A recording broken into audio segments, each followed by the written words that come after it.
আহো বাতিজা আহো, দেখছো তোমার লে কত বড় ফুকনিটা রেখে দিচ্ছে, আর এইটা তোমার পাতাটা ঢুকাই দেবো।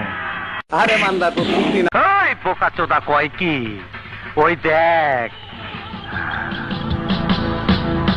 হিসাব বোঝো না, দুধু খাও। ছোটবেলা ছিলাম রাজাকা, তখনই আইনা মাটির তলে হান্দায় রাখছি।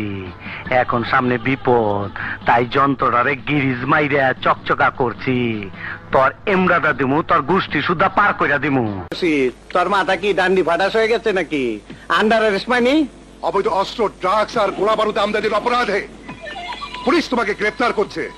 আবে কত কি মস্কারি করার আর সময় পাইলি না। আজ রাইতে মাল ডেলিভারি দিতে হইব। এই তারা কাম শুরু কর। সরি মজ্জা, তোমাকে গ্রেফতার করতে বাধ্য হচ্ছে। কমিশনার স্যারের ডাইরেক্ট অর্ডার, এই যে ওয়ারেন্ট। দেখছ তো ওয়ারেন্টের মতন তগো ছিঁড়া ফেলামু। কমিশনার জানে না এই মইজার বিরুদ্ধে কেউ সাক্ষী দেয় না।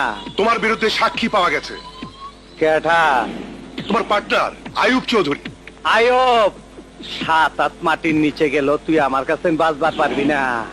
তোর আমি নকদানক শুট করে দিমু।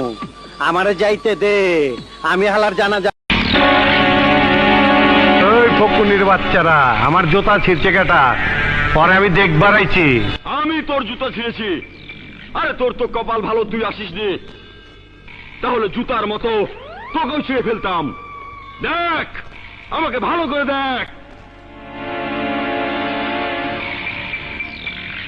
আমার মনে হইতাছে আপনি মানুষ না।